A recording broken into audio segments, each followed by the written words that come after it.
कृष्णाय वासुदेवाय देवकीनन्दनाय च नन्दगोपकुमाराय गोविन्दाय नमो नमः। कृष्णाय यादवेन्द्राय ज्ञानमुद्राय योगिने नाथाय रुक्मिणीशाय नमो वेदान्तवेदिने।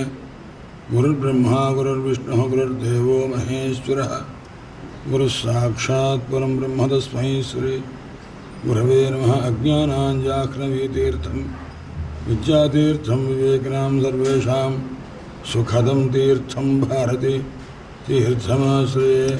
विद्याविनयसम्पन्नं वेतरागं विवेकिनं वन्दे वेदान्त तत्त्वज्ञं विधिशेखरभारतीं श्रुतिस्मृतिपुराणानामालयं करुणालयं नमामि भगवत्पादशङ्करं लोकशङ्करम्। अष्टादशपुराणानां कर्तारं च महामुनिं ब्रह्मसूत्र प्रणेतारण्णोमि सत्यवती हितं व्यासं वसिष्ठनप्तारं शक्तेः पौत्रमकल्मषं पराशरात्मजं वन्दे सुकथादन्तपोनिधिं यं प्रव्रजन्तमनुपेतमपेतकृच्छं द्वैपायनो विरहकातराजुहावपुत्रेति तन्मयतया तर्वोऽभिनेदुस्थं सर्वभूतहृदयं मुनिमानतोऽस्मि। यस्वानुभावमखिलश्रुतिसारमेकमध्यात्म दीपमतिथितीर्षतां तमोन्धं संसारिणां करुणयाः पुराणगुह्यन्तं व्याससूनमुपयामि। गुरुं मुनीनां मुनिं मुनीनामकारादिक्षकारान्त वर्णावयवशालिनी वीणापुस्तकहस्ताव्यात् प्रणो देवी सरस्वती या वर्णपदवाक्यार्थगद्यपद्यस्वरूपिणी वाजिनर्तयतुक्षप्रमेधान् देवी सरस्वती। दारान् विधेरुदारान् करुणापूरान् कराब्ज धृतकीरान् हीरालङ्कृतहारान् जगदाधारान् विभावये धीरान्। ओं नमः परमहंसास्वादिचरणकमलचिन्मकरन्दाय भक्तजनमानसनिवासाय श्रीरामचन्द्राय वागीशाय यस्योदने लक्ष्मीर्यस्य च वक्षसि स्यास्ते हृदये संवित् तं नृसिंहमहं भजे माधवो माधवावीशौ सर्वसिद्धिविधायनो वन्दे परस्परात्मानो परस्परनुतिप्रियो वागीशाय यस्योदने लक्ष्मीर्यस्य च वक्षसि स्यास्ते हृदये संवित् तं नृसिंहमहं भजे। विश्वसर्गविसर्गादिनवलक्षणलक्षितं श्रीकृष्णाक्षं परं ब्रह्म जगद्धाम नमाम तत्।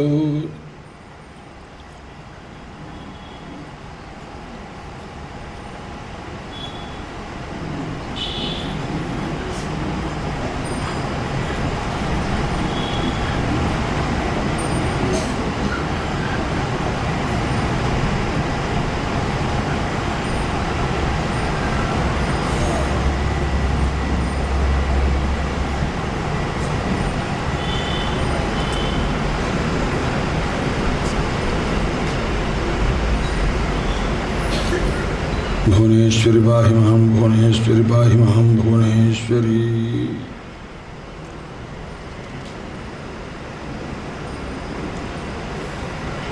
భిక్షుకీతులైనవి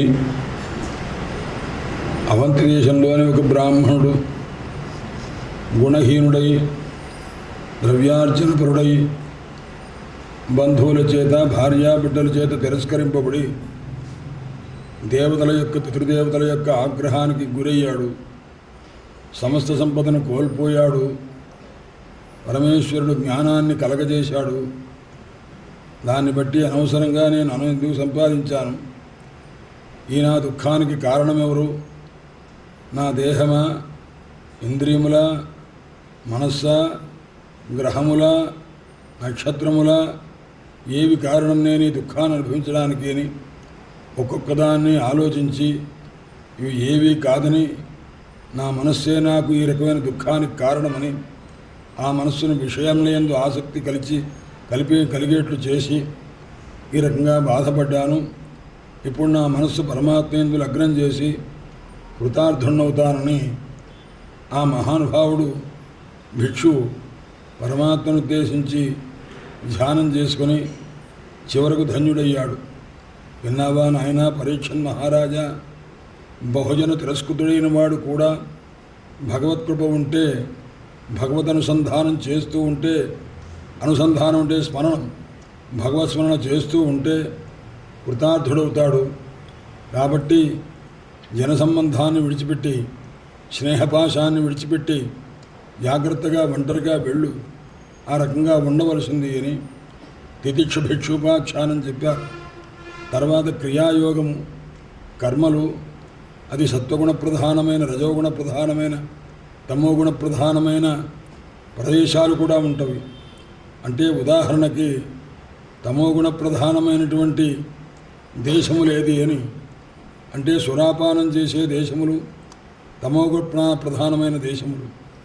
ఏదో ఆవర్జకంగా మనిషిని ఆకర్షించే బట్టలు, వస్తువులు ఇలాంటివన్నీ చూపించేటటువంటివన్నీ రజోగుణ ప్రధానమైన దేశములు. భగవంతుని యొక్క సాన్నిధ్యాన్ని పొందింపజేసే భగవద్ ఆలయములు ఇవి సాత్విక దేశములు.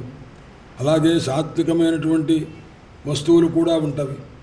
కేవలం కామపురుషార్థము లేదా పరహింస కోసం ఉండేటువంటి ఆయుధాదులన్నీ తామసమైనవి. అలాగే రాజసమైనవి కొద్దిగా తాము అనుభవించడానికి తగిన యోగ్యమైనవి. అలా కాకుండా దానప్రధానమైనటువంటి వస్తువులన్నీ సాత్వికములు. అలాగే ద్రవ్యం ఒకటి, దేశం ఒకటి, కాలం ఒకటి. కాలం కూడా అంతే. నిషేధ కాలాలు రాక్షస సంబంధమైన కాలములు, అనుష్ఠాన కాలములు నా పగల సమయంలో ఉండేటువంటివన్నీ కూడాను రాజసములు. భగవత్ సంబంధం కలిగినటువంటి పుణ్యకాలములు అవి సాత్వికమైన కాలములని. జ్ఞానం కూడా అందరికీ కూడా రాజస జ్ఞానం, తామస జ్ఞానం, సాత్విక జ్ఞానం. మనం ఏదో ఒక చదువుకొని దానివల్ల గొప్పదైన స్థితిని పొందామని అహంకారం చేస్తూ ఉంటాం. నాయన అది తామసమైన జ్ఞానం, రాజస జ్ఞానం. తాను అనుభవిస్తూ ఎవరికి కూడా జ్ఞానం పంచగలిగింది ఏదైతే ఉందో అది రాజసం. సాత్వికం ఏదయ్యా కేవలం భగవత్ సంబంధమైన ఆనందాన్ని కలిగించే లేదా బ్రహ్మ విచారం చేసే జ్ఞానం సాత్విక జ్ఞానం నాయన. కర్మ కూడా అంతే. మనం చేసే పని అది అలాంటి ఉగ్రమైనదైతే తామసమని, కొద్దిగా తమకు కోరికలు తీరటం కోసం చేస్తే అది రాజసమని, అదే భగవత్ సంబంధంగా నిరపేక్షగా చేస్తూ ఉంటే అది సాత్వికమని. ఈ విధంగా మన యొక్క శ్రద్ధ, వస్తుస్థితి దాన్ని బట్టి ఈ విభాగం చేస్తారు. అందుచేత నాయందే మనస్సు నిలిపి కృతార్థుడవై సత్వగుణ స్థితి కలిగిన వాడవి ఉండవలసింది. ఇంద్రియములకు లోబడి శరీరమునందు ఆసక్తి కలిగి ఎప్పుడైతే చేస్తారో అట్టివాడు హీనదశను పొందుతాడు. అలా ఒకప్పుడు పురూరవస్ చక్రవర్తి స్త్రీ వ్యామోహభరితుడై ఆ రకంగా బాధపడ్డాడని ఆ పురూరవస్ చక్రవర్తి తాలూకు ఉర్వశిని విడిచిపెట్టి వెళ్ళలేక ఆమెతోనే కలిసి ఉంటూ ఉంటే నగ్నంగా ఉన్న రాజును చూసి ఆమె వెంటనే వెళ్ళిపోయింది. వెళ్ళిపోతే ఆమె వియోగాన్ని తట్టుకోలేక ఐరుడు పురూరవస్ చక్రవర్తి ఎంతో విరహాన్ని అనుభవించి ఆమె వెంట పరిగెత్తుకుంటూ వెళ్ళాడు. వెళితే ఆమె అదృశ్యమైపోయింది. అప్పుడు బాధపడ్డాడు. అరెరే, ఒక స్త్రీ వ్యామోహం చేత నేను ఎలా ఉన్నానో బట్ట కూడా లేకుండా వెళ్ళిపోయానే, అహోమే మోహ విస్తార అంటారు. కాబట్టి నాయన అలాంటి స్త్రీ వ్యామోహం లేనటువంటి వాడవై జాగ్రత్తగా ఉండవలసింది. క్రియాయోగ విధానం చేత నీవే పని చేసినా పరమాత్మ ఎందే మనస్సు నిలిపి ఆ పూజాది కర్మలు ఆచరించు, పరమాత్మని ప్రార్థించు. ఏమని? ప్రపన్నం పాహి మామీష భీతం మృత్యుమహార్ణవాత్ మృత్యుగ్రహార్ణవాత్. నాయనా పరమాత్మ, నేను ఈ సంసారం అనే సముద్రంలో నేను మునిగిపోయి ఉన్నాను. మృత్యు అనేటటువంటి మొసలి నన్ను పట్టుకున్నది సంసారం అనే సముద్రంలో. నన్ను దాని నుంచి రక్షించి నన్ను కృతార్థుణ్ణి చెయ్యి అని రకంగా ప్రార్థించాలి నాయన. వింటున్నావా ఉద్ధవా అని ఎప్పుడైనా ఉద్ధవ ఎవరెవరో కనిపిస్తూ ఉంటారు మార్గమధ్యలో.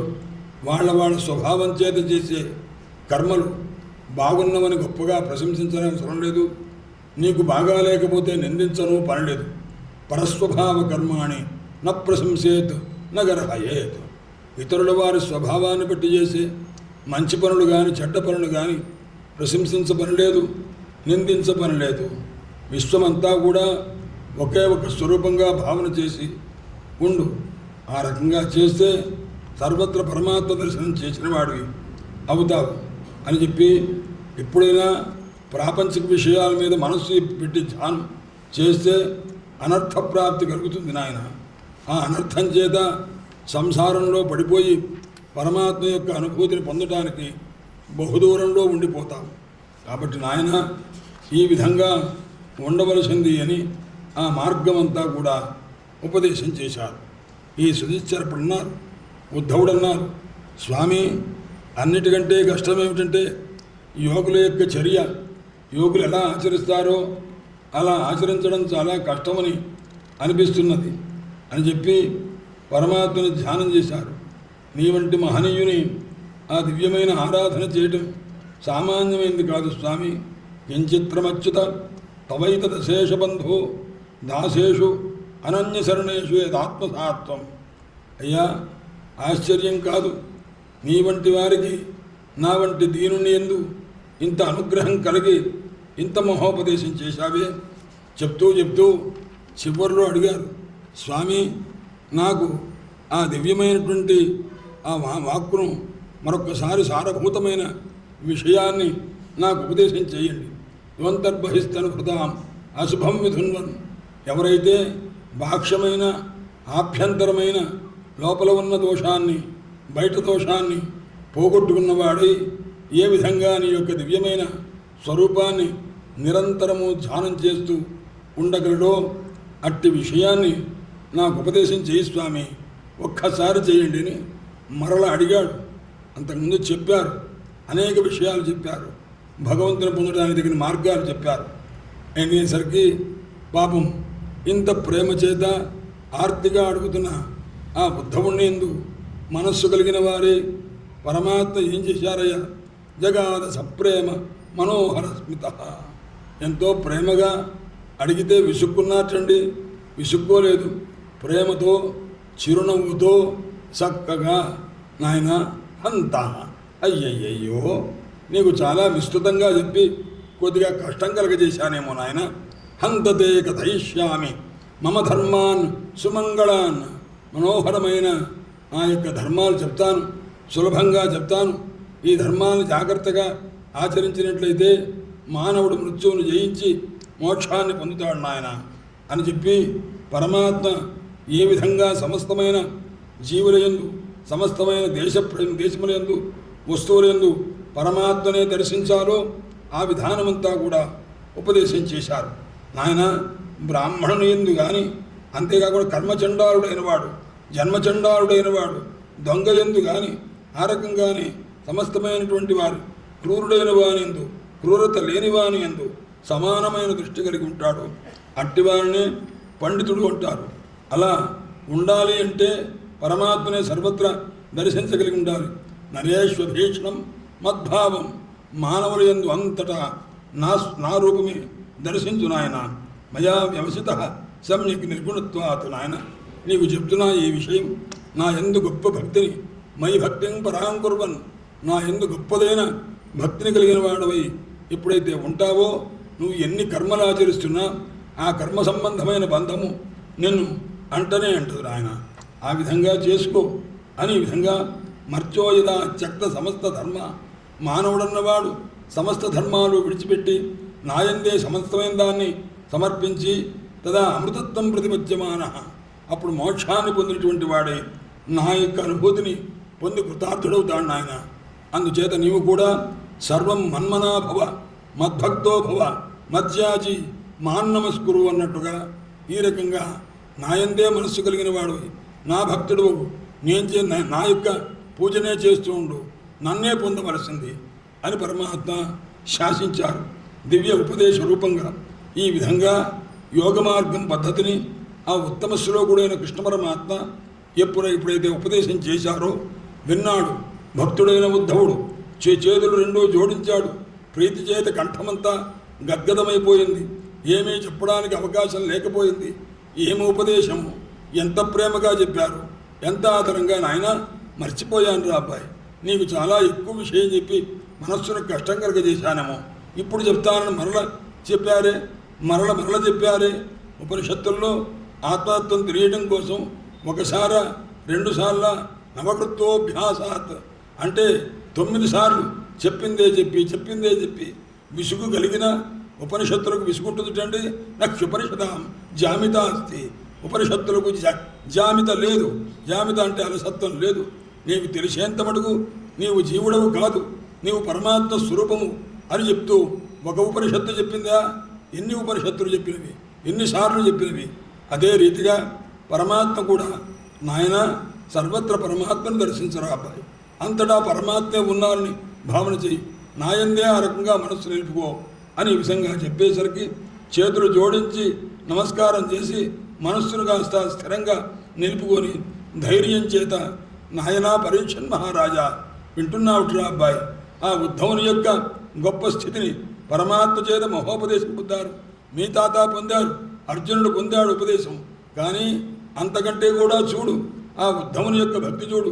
కృతాంజలి ప్రాహ ఇదు ప్రవీరం శ్రీకృష్ణ స్పృశంస్త చరణారవిందం. వెంటనే సాష్టాంగపడి తలకాయ ఉంచి ఆ పరమాత్మ యొక్క పాదపద్మములకు తన శిరస్సును అంటించి నమస్కారం చేసి ఉద్ధవుడు పలుకుతున్నాడు, స్వామి కృష్ణ పుత్ర విద్రావితో మోహ మహాంధకార. అందుకోసం నాయనా నష్టో మోహ స్మృతిర్లబ్ధ. అర్జునుడు అన్నాడు, ఆ స్వామి నాకు మోహం పోయింది స్వామి, స్మృతి వచ్చింది, నేనెవరో నాకు తెలిసింది అన్నట్లుగా ఆయనంటే ఈయనంటున్నారు విద్రావితో మోహ మహాంధకార, అజ్ఞానాంధకారాన్ని పోగొట్టారు అని చెప్పి ఆయన సూర్యుడు ప్రకాశిస్తూ ఉండగా దివ్యమైనటువంటి సూర్యుడు భానుమండలం ఉంటూ ఉంటే చీకటితో పని ఉంటుందా స్వామి? చీకటి ఉండదు కదా. అలాగే మీ యొక్క మహోపదేశం ఉంటే అజ్ఞానం అనేది ఉంటుందా? అజ్ఞానం పోయింది స్వామి. నమోస్తుతే మహాయోగిన్ కృష్ణ, యోగివయ్యా, యోగీశ్వరుడు అయ్యా, యోగీశ్వరేశ్వరుడు అయ్యా, ప్రపన్న మనుషాధిమా, దేనున్నైనా నన్ను శాసించు స్వామి. ఏ విధంగా నీ పాదపద్మముల యందు నిరంతర భక్తి ఉంటుందో ఆ రకంగా నన్ను అనుగ్రహించవలసింది అనేసరికి పరమాత్మ అన్నారు, నాయనా ఉద్ధవ, నీవిక్కడ ఉండవద్దు, బయలుదేరు బదరికాశ్రమం. అక్కడ నేనున్నా ఒక రూపంతో కాదు 2 రూపాలతో నరనారాయణ రూపంతో ఉంటా. అక్కడ నా యొక్క పాదతీర్థ ఉదకము గంగ ఉన్నది, అలకనంద. ఆ అలకనంద దగ్గర సమీపంలో స్నానం చేయి. సామాన్యంగా అలకనందలో స్నానం చేయవద్దు. ఈక్షయ అలకనందాయా, అలకనందను చూస్తే చాలు నాయన పుణ్యం. స్నానం చేయవద్దు, ప్రవాహం, మహాప్రవాహం అది, అక్కడ చేయవద్దు. ఈక్షయ అలకనందాయా, అలకనందను చూస్తే చాలు సమస్త పాపాలు పోతవి. విధూతాశేష కల్మష. ఆ విధంగా అక్కడ అనుకూలమైన ప్రదేశంలో ఒక చోట స్నానం చేసి మర్కల వస్త్రాలు ధరించి వన్యఫలాలు తింటూ సహనపరుడవై సచ్చీరుడవై ఇంద్రియ నిగ్రహం కలిగిన వాడవై శాంత స్వభావంతో నేను చెప్పిన మాటలు జ్ఞానము అంటే తెలుసుకో. చెవుల ద్వారా నువ్వు నేను చెప్పిన దాన్ని ఏదైతే వింటావో ఆ విన్నదాన్ని జ్ఞానం అంటారు. ఈ జ్ఞానం వల్ల నీకు కలిగిన అనుభూతిని విజ్ఞానము అంటారు. అటువంటి జ్ఞాన విజ్ఞానములతో కూడుకున్నవాడవై నా యందు నేను చెప్పినటువంటి మాటలు శ్రద్ధగా పెట్టుకో నాయన అని అనేసరికి పరమాత్మ చెప్పిన ఆ మాటలు విన్నారు. పరమాత్మకు చుట్టూ ప్రదక్షిణం చేశాడు. చేసి పాదములకు శిరస్సును మళ్ళా అంటించి నమస్కారం చేసి తన యొక్క యశంచదు అద్వంద్వపరోపక్రమే ఆర్ద్రమైన మనస్సు కలిగిన వాడి మహానుభావుడు పరమాత్మను విడవలేక ఆయన బదరికాశ్రమానికి వెళ్ళమన్నారుగా, వెళ్ళాలి. అందుకోసమని ఆయన ఆజ్ఞను పరిపాలించాలి. పరమాత్మను విడవలేకపోతున్నాడు. ఇలా వెళుతూ మధ్యలో తలకాయ వెనక్కి తిప్పి పరమాత్మ కేసు చూస్తున్నారు. ఆయన వెళ్ళరాబాయ్ అన్న పరమాత్మ మళ్ళా సరే అన్నిసార్లు వెనక్కి తిరుగుతుంటే దిగులుగా ఉందా, ఇలా వచ్చేరా అంటారేమో అని పదే చూసుకుంటూ వెళ్తున్నారు. పరమాత్మ ఆయన వైపు మరల చూచి పిలిచారా? లేదే, పిలవలేదు. ఆ మహానుభావుడు అలా చూసుకుంటూ మధ్యలో వెనక్కి తిరిగి చూస్తూ పరమాత్మ పాదాలకు నమస్కారం చేసుకుంటూ వెళ్ళాడయ్యా. మహాభాగవతో విశాలాం బదరికాశ్రమానికి చేరుకున్నారు. ఆయన ఈ ఆనంద సముద్రం చేత నిండిపోయిన జ్ఞానామృతమైనటువంటి ఈ భాగవతోత్తముడైన ఉద్ధవునకు చెప్పిన ఈ భగవదుద్ధవ సంవాదము అంటారు. భగవంతునకు ఉద్ధవునకు జరిగిన ప్రశ్న సమాధానాత్మకమైన ఈ దివ్యమైనటువంటి గ్రంథాన్ని కృష్ణ పరమాత్మ యోగీశ్వరుల చేత సేవింపబడిన పాదపద్మం కలిగిన మహనీయుడైన ఆ పరమాత్మ సంసార భయాన్ని ఉద్ధవునకు లేకుండా చెయ్యాలని జ్ఞాన విజ్ఞానపూర్ణమైనటువంటి ఆ దివ్యమైనటువంటి తత్వాన్ని ఉపదేశం చేశారు. చేస్తే దాన్ని భృంగవత్ 9 ఏ విధంగా పుష్పాల్లో సారాన్ని ఆస్వాదిస్తుందో ఆ రకంగా ఆ ఉద్ధవుడు తీసుకున్నాడు. అట్టి ఆ రకమైన తత్వాన్ని ఉపదేశం చేసిన పరమాత్మకు అనేక నమస్కారములయ్యా అని చెప్పి మహానుభావుడు సుఖయోగేంద్రుల వారు పురుషం వృషభం ఆజ్యం కృష్ణ సంజ్ఞం నతోస్మి. కృష్ణ పరమాత్మకు నమస్కారం చేశారు. ఎక్కడైనా సుఖయోగేంద్రుల వారు ఎవరికన్నా నమస్కారం చేశారంటే ఇద్దరికి పంచమస్కంధంలో వృషభదేవులకు నమస్కారం చేశారు, ఇక్కడ కృష్ణ పరమాత్మకు నమస్కారం చేశారు. ఈ విధంగా చెప్పిన తర్వాత వెంటనే మహాభాగవతుడైనటువంటి ఉద్ధవుడు వెళ్ళిన తర్వాత ద్వారకలో అనేక రకములైనటువంటి ఉపద్రవాలు అపశకునాలు కనిపిస్తూ ఉంటే సర్వలోకములకు కూడా ఆనందాన్ని కలిగించే తన దివ్యమంగళమైనటువంటి రూపాన్ని ఒక్కసారి ఉపసంహారం చేసుకుందాం అనుకున్నారు పరమాత్మ.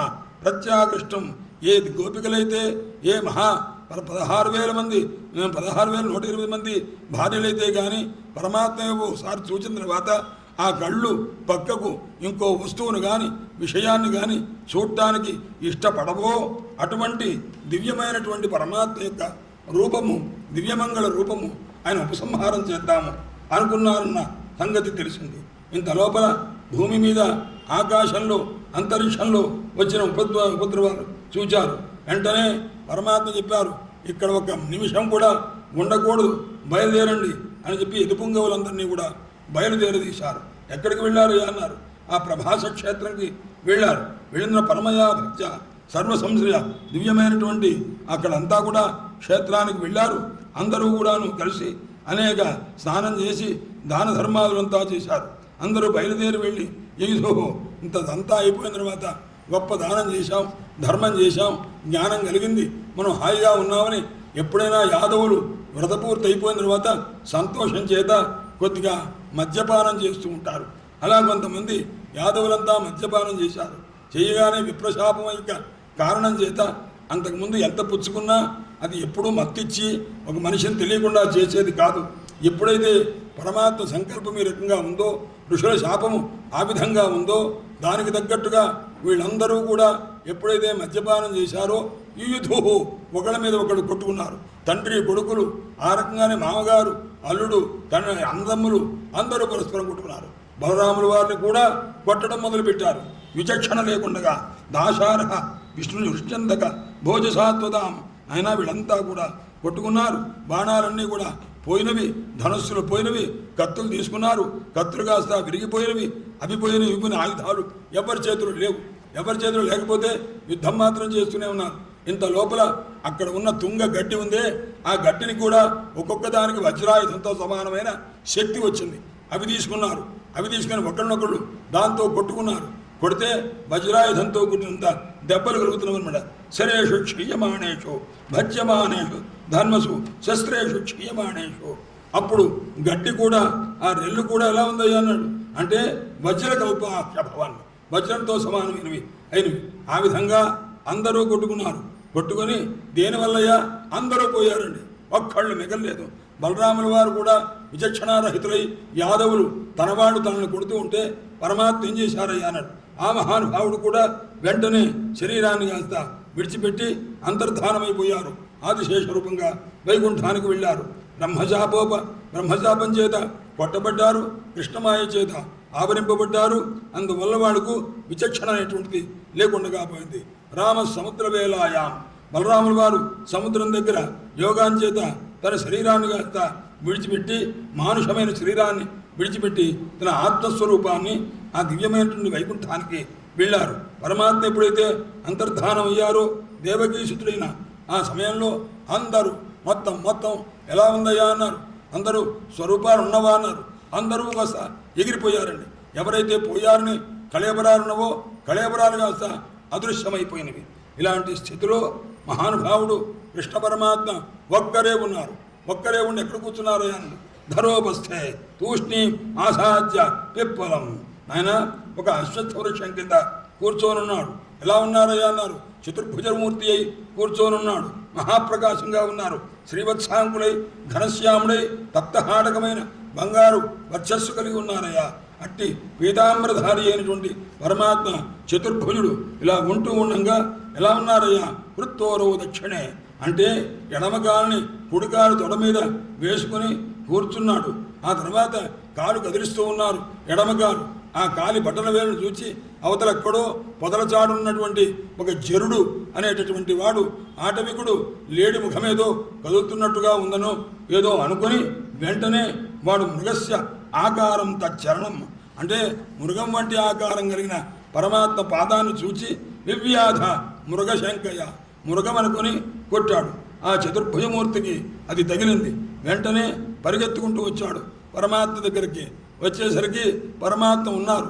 వెంటనే పరమాత్మ పాదాల మీద పడి నమస్కారం చేశారు. స్వామి, పొరపాటున తగిలింది, నేను మృగం అనుకున్నానండి అని. క్షంతుమర్హసి పాపస్య ఉత్తమ శ్లోకమేనగా, ఆయన పాపాత్ముణ్ణి, కృష్ణ నన్ను మన్నించండి, పొరపాటు మీ పాదానికి నేను బాణం వేసి పుట్టాను అనేసరికి అప్పుడు పరమాత్మ ఉన్నారు. మా భైర్చరే ఓ రీచురా, నువ్వు భయపడవద్దు నాయన, నా సంకల్పమే, నా కోరికే నీ చేత ఈ రకంగా బాణం వేయించి కొట్టించింది నాయన. కాబట్టి నీ తప్పేమీ లేదు.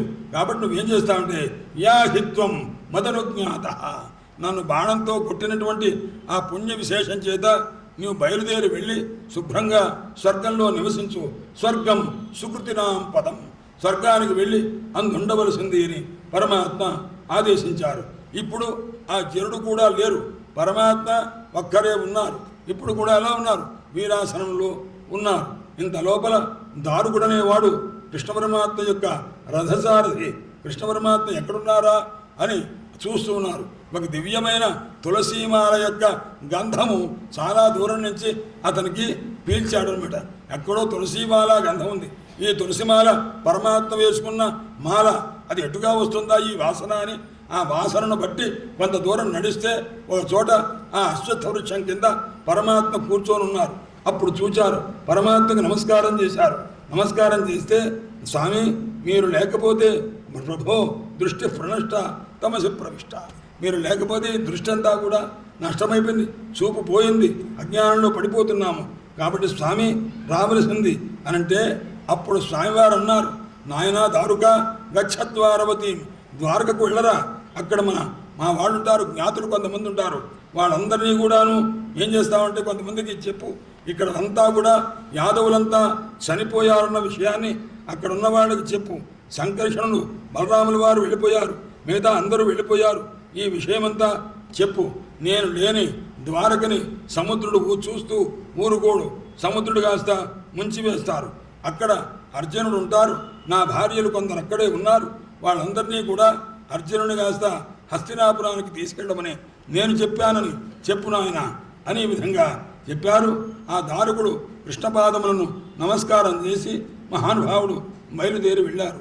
ఇలా అయిన తర్వాత ఇంత లోపల బ్రహ్మదేవుడు వచ్చారు, పార్వతీదేవితో పరమేశ్వరుడు వచ్చారు, ఇంద్రాది దేవతలంతా వచ్చారు, నమస్కారం చేశారు. పితృదేవతలు, సిద్ధులు, గంధర్వులు, విద్యాధరులు, నాగులు, చారణులు, యక్షులు, రాక్షసులు, కిన్నరులు, అప్సరసలు, ద్విజులు, బ్రాహ్మణోత్తములు అందరూ కూడా చిట్ట చివరిసారి పరమాత్మ అంతర్ధానం అంటే భూలోకంలో తన దివ్యమంగళ విగ్రహాన్ని ఉపసంహారం చేసి వైకుంఠానికి వెళుతున్నారన్న విషయం గ్రహించిన వారి అందరూ కూడా గంధర్వులంతా దివ్య గానం చేస్తూ ఉండగా, పరమాత్మ పరాక్రమ వైభవాల్ని వర్ణిస్తూ ఉండగా, ఆకాశం నుంచి పుష్పవర్షం పడుతూ ఉండగా ఆ మహానుభావుడు కృష్ణ పరమాత్మ ఏం చేశారయ్యా అన్న ఒక్కసారి బ్రహ్మదేవునికి కేసి చూశారు. తన నాభిగమనంలో పుట్టిన ఆ పిల్లవానికి చూచి విభూతి ఆత్మనో విభూ, తన యొక్క ఐశ్వర్యము, తన యొక్క శక్తి అన్నీ తన యందు లీనం చేసుకున్నారు. సంయోజ్యాత్మని ఆత్మానం. ఒక్కసారి కళ్ళు కాస్త ఒక్కసారి పరమాత్మ ధ్యానమగ్నులై కళ్ళు మూసుకున్నారయ్యా. మూసుకునేసరికి ఏమైంది, లోకమునకు ఎంతో ఆనందాన్ని కలిగించిన ఏ మన్మధుల్లాంటి వాడు కూడాను మురిసిపోయాడే. అటువంటి దివ్యమైనటువంటి తన యొక్క శరీరంను ధారణ ధ్యానమంగళం, ధారణ చేత ధ్యానం చేత కూడా ఆ శరీరాన్ని అంతర్హితం చేస్తూ లోకాభిరామం రామాం స్వతను ధారణాధ్యానమంగళం, యోగధారణ చేత ఆగ్నేయ అదగ్ధ్వా అంటే అగ్ని చేత దగ్ధం చేయకుండగా పరమాత్మ తన శరీరాన్ని అలా ఉంటూ ఉండంగానే హఠాత్తుగా ఏం చేశారయ్యా, స్వామ నా ధామ అవిషత్స్వకం, అదే స్వరూపంతో పరమాత్మ ఏ స్వరూపంతో చతుర్భుజమూర్తి అయి మొట్టమొదటి అవతరించారో అదే చతుర్భుజమూర్తితోటి ముందు తన యొక్క ఆయుధములు వెళ్ళిపోయినవి, తర్వాత అనేకమైనటువంటి ఆ శక్తులన్నీ కాస్త క్రమక్రమంగా వెళ్ళినవి. చతుర్భుజమూర్తి మాత్రం ఉన్నారు, వారు కూడా అంతర్ధానమయ్యారయ్యా. అదే స్వరూపంతో ఏ స్వరూపంతో వచ్చారో ఆ స్వరూపం చేత దగ్ధం కాలేదు, ఏమీ కాలేదు. ఆ రకంగా జరిగింది. దివి దుందుభయో నేదో పేరు సుమన సచ్చ ఖాత. దుందుభులు మోగినవి, పుష్పములు కురిసినవి. సత్యము పరమాత్మలో ఉన్న నిత్య గుణములు ఏవయ్యా అన్నారు? సత్యము, ధర్మము, ధైర్యము, భూమి, తర్వాత కీర్తి, శ్రీ అంటే సంపద, ఇవన్నీ కూడా పరమాత్మ వెంట అవి వెళుతూ ఉన్నవి. వెళ్ళిన తర్వాత దేవాదులు, బ్రహ్మాది దేవతలు ఆ పరమాత్మ ఆ విధంగా అంతర్హితులవుతుంటే నమస్కారం చేసుకున్నారు. వాళ్ళకి సరిగ్గా తెలియట్లేదు. అందరూ ఈ దివ్యమంగళమూర్తిని చూస్తూ అంతర్ధానం అవుతుంటే అంతమడుకు కూడా వాళ్ళు చూస్తూనే ఉన్నారు. బ్రహ్మరుద్రాదేశేతో దృష్ట్వా యోగగతిం హరే హరి యోగ మార్గం చేత ఆ దివ్య మనోహరమైన రూపాన్ని అంతర్హితం చేస్తూ కనిపించకుండా వెళుతూ ఉంటే ఆశ్చర్యపడ్డారు, ప్రశంసిస్తూ ఉన్నారు. తమ తమ లోకాలకు వాళ్ళు కాస్త అయ్యా పరమాత్మ మనం కోరాము, అందరం వెళ్ళి స్వామి అవతరించండి అని భూదేవి యొక్క భారాన్ని తగ్గించడానికి అడిగేసరికి ఎంతో అనుకంపతో చతుర్భుజమూర్తి దర్శనమిచ్చి అవతరించారు. మళ్ళా మనం వెళ్ళి అడిగాం, స్వామి అయిపోయింది, భూభారం తగ్గింది, తమను దయచేసి వైకుంఠానికి రండి అని అన్నాం. అనగానే పరమాత్మ అదే చతుర్భుజమూర్తి రూపంతో అంతర్హితులై పైకి వచ్చారు. కాబట్టి ఎంత కరుణామయులు, దయామయులు, మహానుభావులు. పరమాత్మ కృప అకూపారం, ఆయన కృపా సముద్రమయ్య పరమాత్మ అని ఒకరినొకరు కూడా అనుకుంటూ, నాయన వింటున్నావా పరీక్షన్ మహారాజా, రాజన్ పరస్య తనుభృత్యరుణాప్యయేహ మాయా విడంబనం అవేహ్యథ నటస్య.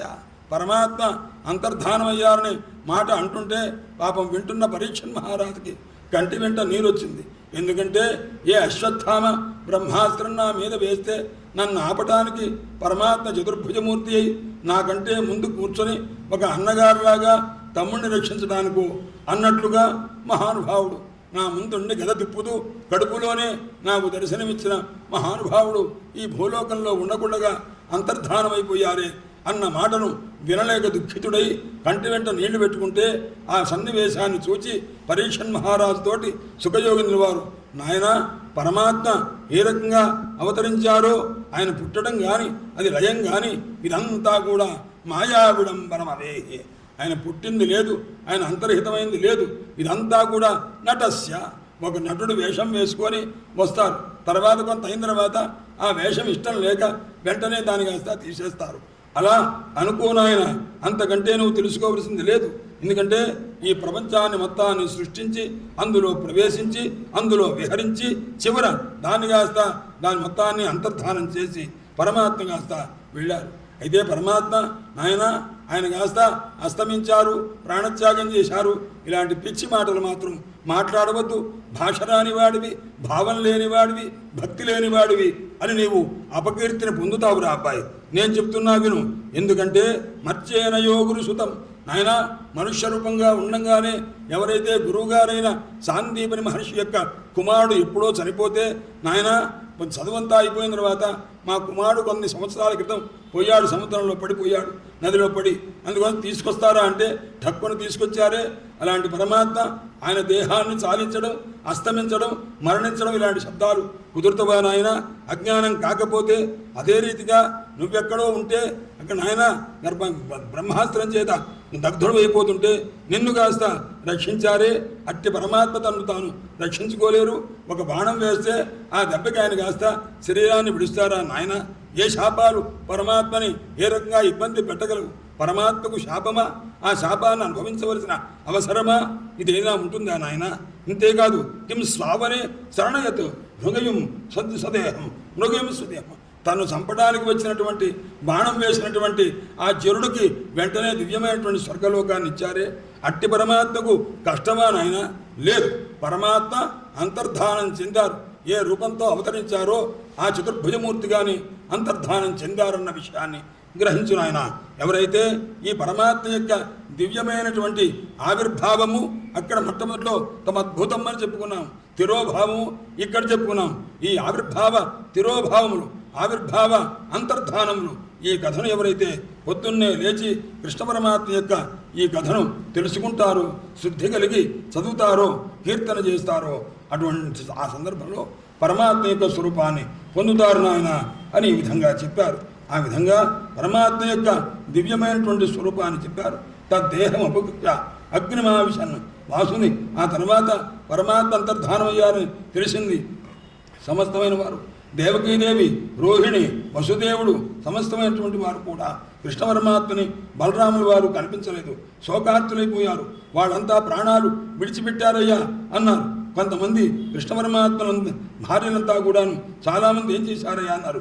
అంటే రామపత్ని యశ్చ బలరాముల వారి భార్యలు కానీ కృష్ణ పరమాత్మ యొక్క పత్నులు కానీ వాడు చితాం ఆరుహో చితాగ్నేందు దేహాన్ని కాస్త విడిచిపెట్టారు. కృష్ణపత్య అవిషన్నగ్నిం కొంతమంది 10 మంది తప్ప మిగతా అందరూ కూడా దేహాలను విడిచిపెట్టారు.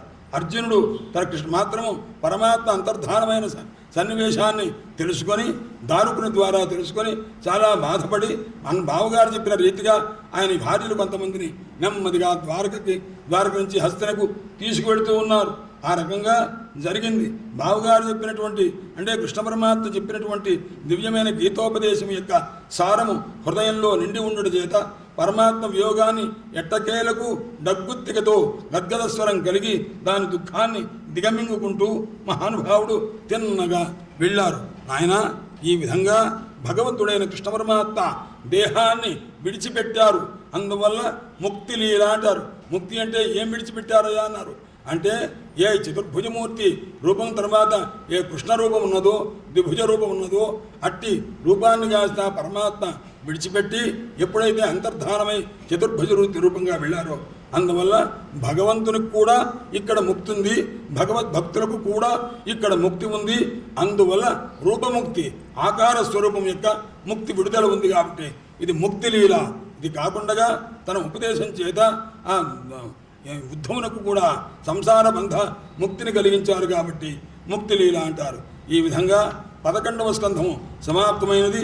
12వ స్కంధము ఆశ్రయలీల అని అంటారు. ఈ గ్రంథంలో ఆయన కలియుగంలో ఎవరెవరు ఎంతెంతమంది రాజులు ఈ రోజు పరమాత్మ తర్వాత అంతర్ధానమైన తర్వాత ఎవరు రాజులవుతారు, పరీక్షన్ మహారాజు తరువాత ఎవరు ఎంతకాలం పరిపాలిస్తారు ఈ విషయాలు చెప్పారు. కొంతమంది 100 సంవత్సరాలు, కొంతమంది 30 సంవత్సరాలు. ఈ రకంగా భవిష్యత్తు ఏ రకంగా ఉంటుందని అడిగాడు పరీక్షన్ మహారాజు. అదంతా చెప్పారు. నాయన ఈ భూమిని ఆంధ్రజాతీయులు ఆంధ్రదేశం చెందిన వారు కొంతమంది ఉంటారు. వాళ్ళంతా కూడా అసత్తమ అయోగ్యులైనటువంటి వాడు కొంతమంది పరిపాలిస్తూ ఉంటారు. 30 సంవత్సరాలు 36 సంవత్సరాలు ఇలా పరిపాలిస్తుంటారు. వాళ్ళంతా అల్పమైనటువంటి శక్తి కలిగిన వాళ్ళై ఉంటారు నాయన. అలాంటి స్థితిలో ఇదంతా కూడా అందరూ కూడా ఎలాంటి వాళ్ళు ఉంటారు? ఈ కలిలో స్త్రీలను చంపేవాడు, పిల్లలను చంపేవాడు, గోవులు చంపేవాడు, బ్రాహ్మణ హత్య చేసేవాడు, పరభార్యలందు పరధనమునందు ఆసక్తి కలిగినటువంటి వారు. ఆయన అందరూ కూడా పుట్టారంటే పుట్టారు, ఠక్కున అయ్యో నిన్ననే చూసామే అనుకుంటే ఇవాళ రోజు చనిపోతూ ఉంటారు. ఆ రకంగా అల్పమైన బలము, అల్పమైన ఆయుర్దాయము, సంస్కారహీనులు, కర్మహీనులు, రజోగుణం చేత తమోగుణం చేత నిండిన వారంతా కలియుగంలో పుడుతూ ఉంటారు. ఆ రకంగా ఉంటూ ఉంటే కలి ప్రభావము బాగా పరమాత్మ అంతర్ధానమైన తర్వాత ప్రబలమైపోతుంది. ప్రబలమైన కలి ఏం చేస్తుందయ్యా? భవిష్యత్తులో విత్తమేవ కలవు నృణాం, డబ్బున్నవాడే కలియుగంలో వాడి జన్మే జన్మ, వాడు నడిచిన నడకే ఆచారము, వాడికి ఉన్నటువంటి లక్షణాలే గుణములు అని అనుకుంటారు. ధర్మము న్యాయము అనే వ్యవస్థ సరిగా ఉండదు. అది ఉంటే ఎలా ఉంటుంది?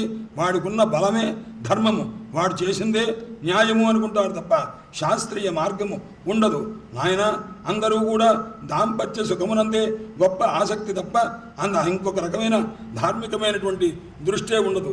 అందరూ ఒకరిని మోసం చేస్తూ ఒకడు భార్యని భర్తను భార్య, పిల్లలుగా తల్లిదండ్రుల్ని ఈ రకంగా మాయ చేస్తూ ఆ రకంగా వ్యావహారికమైన జీవనం సాగిస్తూ ఉంటారు. ఈమె స్త్రీ ఇతడు పురుషుడు అంటానికి నిదర్శనం ఏమిటయ్యా అన్నారు. వారికి కలిగిన సంతానమే, ఇంతమంది సంతానం కలిగారు కాబట్టి ఎంత గొప్పవాడు అని. బ్రాహ్మణుడు అంటే ఎవరయ్యా? యజ్ఞోపవీతం ఉన్నవాడే బ్రాహ్మడు. వాడి సంధ్యావందనాలతో నిమిత్తం లేకుండా కాబోతుంది. ఆ రకంగా వేషభాషలు దాన్ని బట్టే తప్ప వాడి ధర్మము ఆచరణ ఉండదు. న్యాయము దుర్బలమైపోతుంది. పాండిత్యం అంటే ఏమిటయ్యా? అతిగా ఇష్టం వచ్చినట్టు ఆపకుండగా మాట్లాడుతూ ఉంటారే, ఆ మాట్లాడటమే పాండిత్యం అని అనుకుంటారు. డబ్బు లేకపోవడం అంటే ఏమిటయ్యా? అంటే డబ్బు లేకపోయిన వాడే అసాధువు, అయోగ్యుడు అనుకుంటారు. సాధువు ఎవరయ్యా అంటే ఎవడు డాంబికంగా ఉంటాడో వాణ్ణి సాధువు అని అనుకుంటాను. కాబట్టి నీరు కనిపిస్తుందా? నీరు చాలా దూరంలో ఉంటుంది. అంటే జలక్షామం అనేటువంటిది వస్తూ ఉంటుంది. సౌందర్యం అంటే ఏమిటయ్యా అన్నారు. జుట్టు ముడి వేసుకోకుండా జుట్టు బాగా విరబోసుకొని ఉండటమే అంటే ఆ రకమైన పిశాచ లక్షణమే లావణ్యం కేశధారణం. ఆ రకంగా జుట్టు ఉండటమే. ఉదరం భరత స్వార్థ, పొట్ట నింపుకోవడమే స్వార్థము. వస్తుత స్వార్థం అంటే మోక్షము. అది మోక్షమన్న అర్థాన్ని కాస్త కోల్పోయి పొట్ట నింపుకోవడమే స్వార్థము అనుకుంటారు. తెలివితేటలు చాలా సమర్థుడు అని ఎవరిని అనుకుంటాడు? తన భార్యాబిడ్డల్ని పోషించుకుంటూ అన్యాయంగా అయినా సరే ఎవరైతే ఉంటాడో వాడే దక్షుడు, సమర్థుడు అనుకుంటారు. ప్రజలంతా ఎలా ఉంటుంది అని ఈ రకమైనటువంటి స్థితి అంతా ఉంటుంది నాయన. కలియుగమంతా ఇంత బీభత్సంగా ఉంటుంది. మహా అయితే ఎంతకాలం బతుకుతారయ్యా మానవుడున్నాడు? 30 వర్షాణి, 30 ఏళ్ళు 20 ఏళ్ళు వాడు బతికాడంటే పరమాయు కలోనునా. భవిష్యత్తులో గొప్ప ఆయుర్దాయం అంటే వా 30 ఏళ్ళు బతికాడా పూర్ణాయుర్దాయం అయ్యా అనుకుంటారు. 20 ఏళ్ళు బతికినా పూర్ణాయుర్దాయం అయ్యా అనుకుంటారు. ఈ విధంగా భవిష్యత్తులో కలిలో మానవులకు దేహం చాలా చిన్నవిగా ఉంటూ ఉంటవి. ఆ వర్ణాశ్రమ ధర్మాలు మొత్తం నష్టమైపోతుంది. దీనికి మూల కారణమైన వర్ణాశ్రమ ధర్మ వ్యవస్థాపకమైన వేద మార్గం అంతా తప్పిపోతూ ఉంటుంది. పాఖండులంతా పాపములు చేసేవాళ్ళు, ఖండములుగా పాపాలు చేసేవాళ్ళు ఎక్కువగా ఉంటారు. లోకమంతా ధర్మహీనమైపోతుంది. దొంగలంతా లోకమంతా నిండిపోతారు. వాళ్ళల్లోనే రాజులు తయారవుతుంటారు. చౌర్య, అనృత, వృథాహింస, నానావృత్తిషయే నృషు. దొంగతనము, అసత్యము, నిష్కారణంగా హింస చేయటము అనేక రకములుగా ఉంటూ ఉంటారు.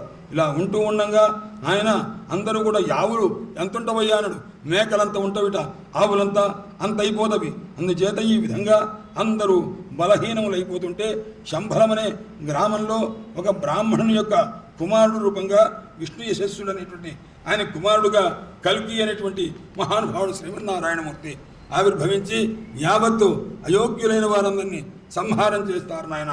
ఈ విధంగా జరుగుతుంది. అట్టి పరమాత్మ ఆయన కలిర్వయ పృథివీం పరాక్రాంతం నచాశకత్, ఈ భూమిని ఆక్రమించలేకపోయింది. ఇలా ఉంటూ ఉండగా అనేక రకములుగా ఈ కృత వేతన త్రేత ద్వాపర కలి అనేటువంటి ఆ చతుర్యుగము, అందులో కూడా ఈ కలియుగం అనేది ఎంత సాధకమో తెలుసుకోకపోతే అంత బాధకమై ఉంటుంది నాయన. ఇలా ఎవరైతే అనేక మంది రాజులు ఈ భూమిని పరిపాలించి మేం గొప్ప అని అనుకుంటున్నారు. ఎంత ఈ భూమి ఎంత, ఈ జయమెంత, జయించిన వాని ఆయుర్దాయం ఎంత నాయన. ఇదంతా మృత్యో క్రీడనకాహ నృపాహ.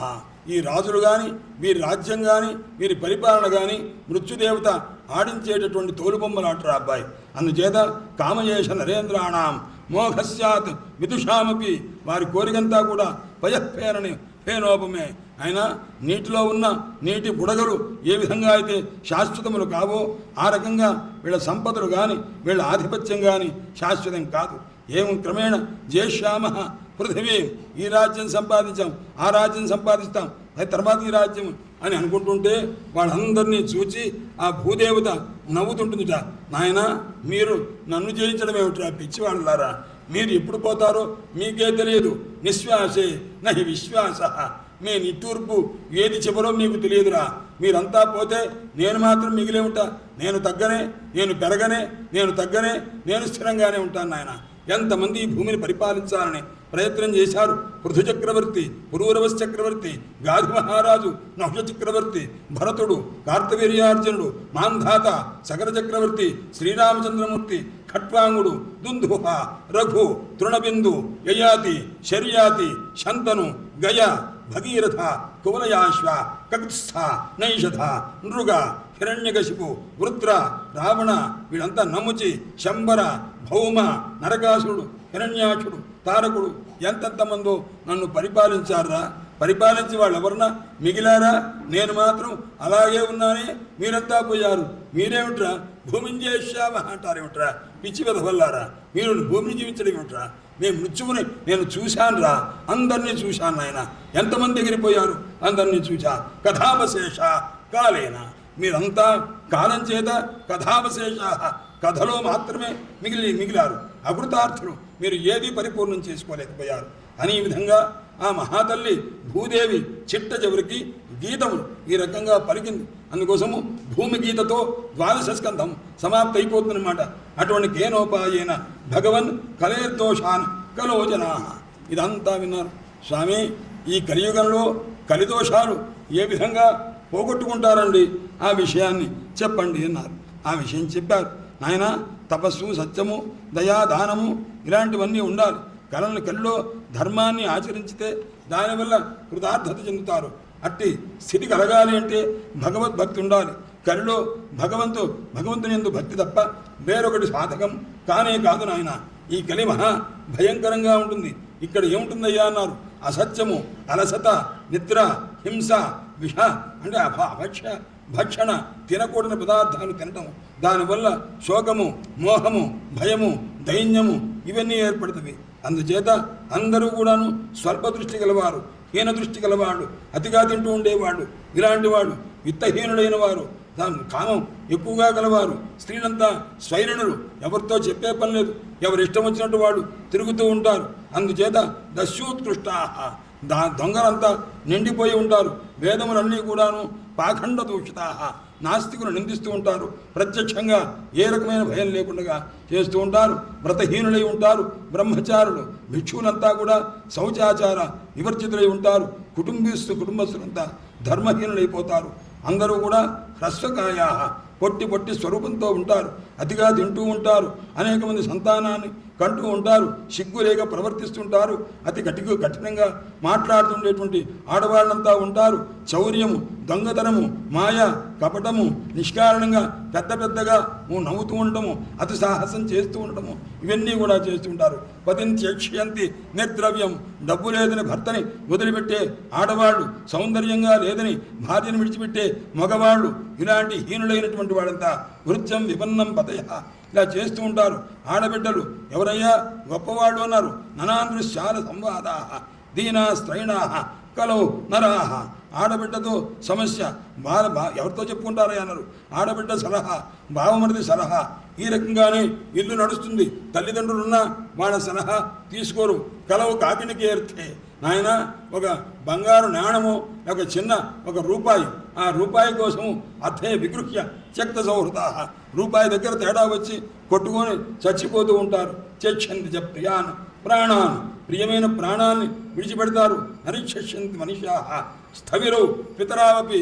ఈ మానవులంతా కూడా వృద్ధులైన తల్లిదండ్రుల్ని రక్షించే లక్షణమే లేకుండా హీనాతిహీనులై ఉంటారు. పుత్రులైనటువంటి వారు వాళ్ళందరూ కూడా ఎలా ఉంటారయ్యాను? శిష్ణోదర పరాహ, జననేంద్రియము, రసనేంద్రియము వీటి యందు మాత్రమే ఆసక్తి కలిగి ఉంటారు. నాయన, పరీక్షన్ మహారాజా కలవనరాజన్ జగదాం పరం గురుం. ఈ గలిలో పరగురువైన పరమాత్మను ఆశ్రయించి ఉండేవాళ్ళే లేరురా. అందుచేత భగవద్భక్తి కలిగి ఉండవలే. పడిపోయినప్పుడు కానీ, జారిపోతున్నప్పుడు కానీ వివశుడై ఒక్కసారి పరమాత్మను ధ్యానం చేస్తే అంత మాత్రం చేతనే కృతార్థులవుతారు. కాబట్టి నాయన, పరీక్షన్ మహారాజా తస్మాత్ సర్వాత్మన రాజన్ హృదిస్థం గురు కేశవం. నీ హృదయంలో కేశవుని నిలుపుకోనాయన. చనిపోయేటప్పుడు ఏం చేస్తారు అని అడిగావే, ఇప్పుడు చెప్తున్నా. పరమాత్మను చనిపోయేవాడు హృదయంలో నిలుపుకోవాలి. పరమాత్మను స్మరించాలి. పరమాత్మ నామాన్ని సంకీర్తన చెయ్యాలి. మ్రియమాణేన భిద్యేయో భగవాన్ పరమేశ్వర. చనిపోయేవారి చేత ఎల్లప్పుడూ పరమాత్మ ఓపిక ఉన్నప్పటి నుంచి ఆ ఓపిక పోయేదాకా చివరి శ్వాస వరకు ఆ నారాయణ స్మరణ చేస్తూ ఉండాలి నాయన. ఆత్మభావం నైత్యంగా అలా చేస్తే తనతో సమానమైన స్వరూపాన్ని పరమాత్మ పొందింపజేస్తారు. కలిలో ఎన్నో దోషాలుంటవి, కానీ ఇక్కడ ఉన్న ఒకే ఒక్క గుణము భగవంతుని యొక్క కీర్తన చేసినంత మాత్రం చేతనే సమస్త సంసార బంధాన్ని పోగొట్టుకొని అనేక రకములుగా ఆయన పరమాత్మ అనుగ్రహాన్ని పొంది కృతార్థుడవుతాడు నాయన అని ఈ విధంగా చెప్పారు.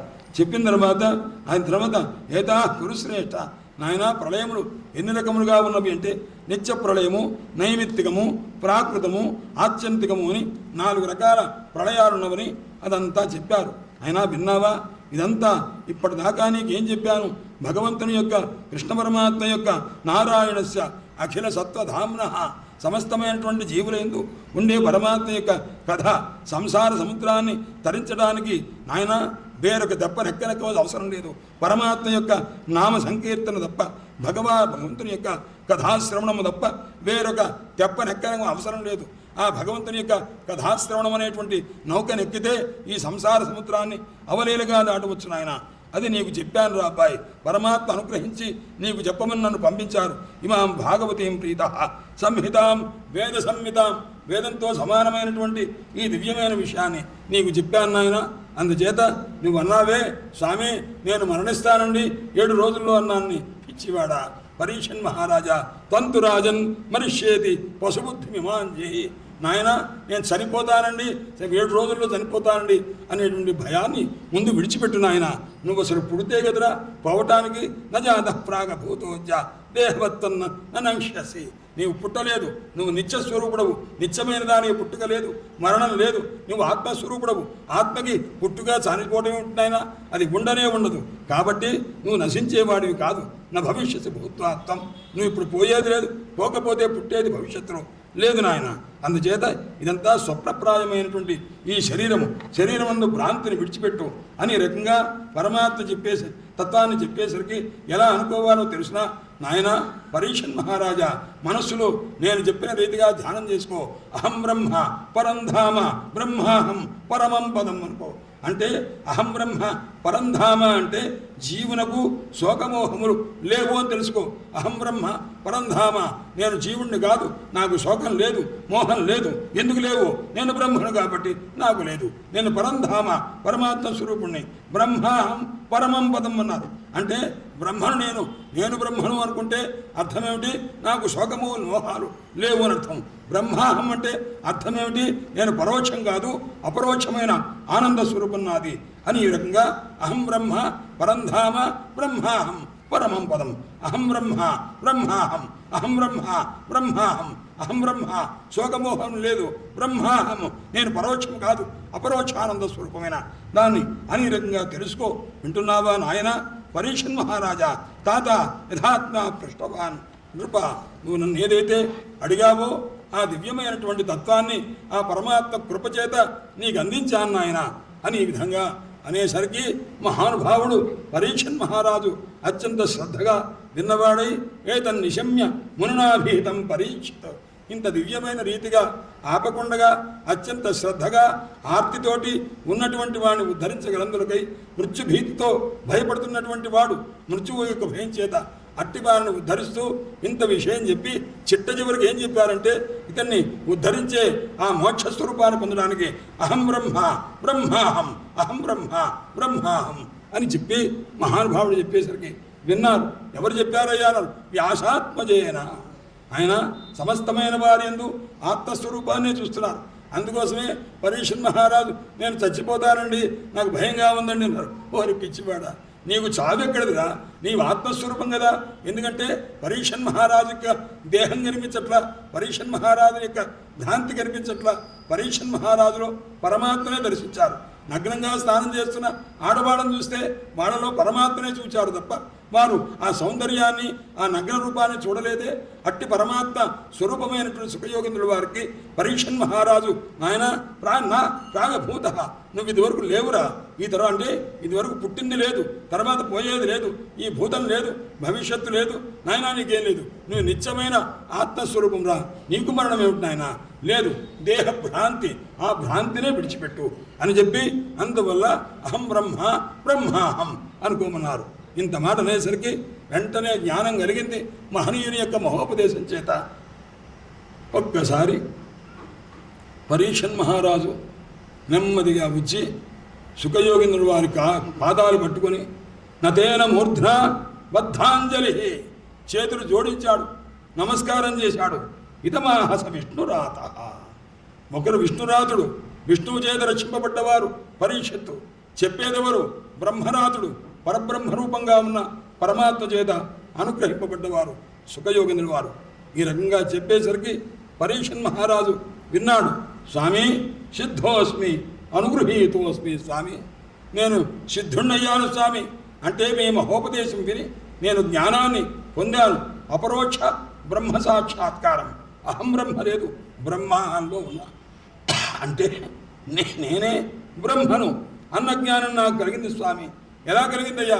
భవత కరుణాత్మన తమరు దయచేసి నన్ను అనుగ్రహించి 7 నిమిషముల కంటే ఎక్కడా ఉండని తమరు 7 రోజుల పాటు ఉండి ఈ హీనుణ్ణి, ఈ దీనుణ్ణి, ఈ శబ్దుణ్ణి, ఈ క్షత్రియాప శదుడను, క్షత్రియుడనే పేరు తప్ప క్షత్రియ ధర్మాన్ని మర్చిపోయి ఒక బ్రాహ్మణోత్తముని మెడలో చచ్చిన పామును వేసిన పాపాత్ముని స్వామి అట్టి వారిని దలుచుకుని పరమాత్మానుగ్రహం చేత నాకు వచ్చి వినిపించారే.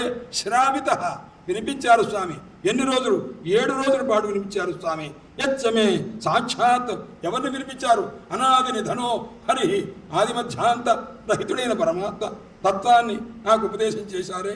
ఇది నేను పెద్దగా ఆశ్చర్యం అనుకోవట్లేదు స్వామి. మహాత్ములైన అచ్యుతుడే పరమాత్మే పరమ హృదయనందు నిలిచిన మహనీయులైనటువంటి దయాళువులైన కృపాళువులైనటువంటి మహనీయులకు ఇలా మా దీనులైన వాడిని ఉద్ధరించడం ఆశ్చర్యంగా అనుకోవట్లేదు.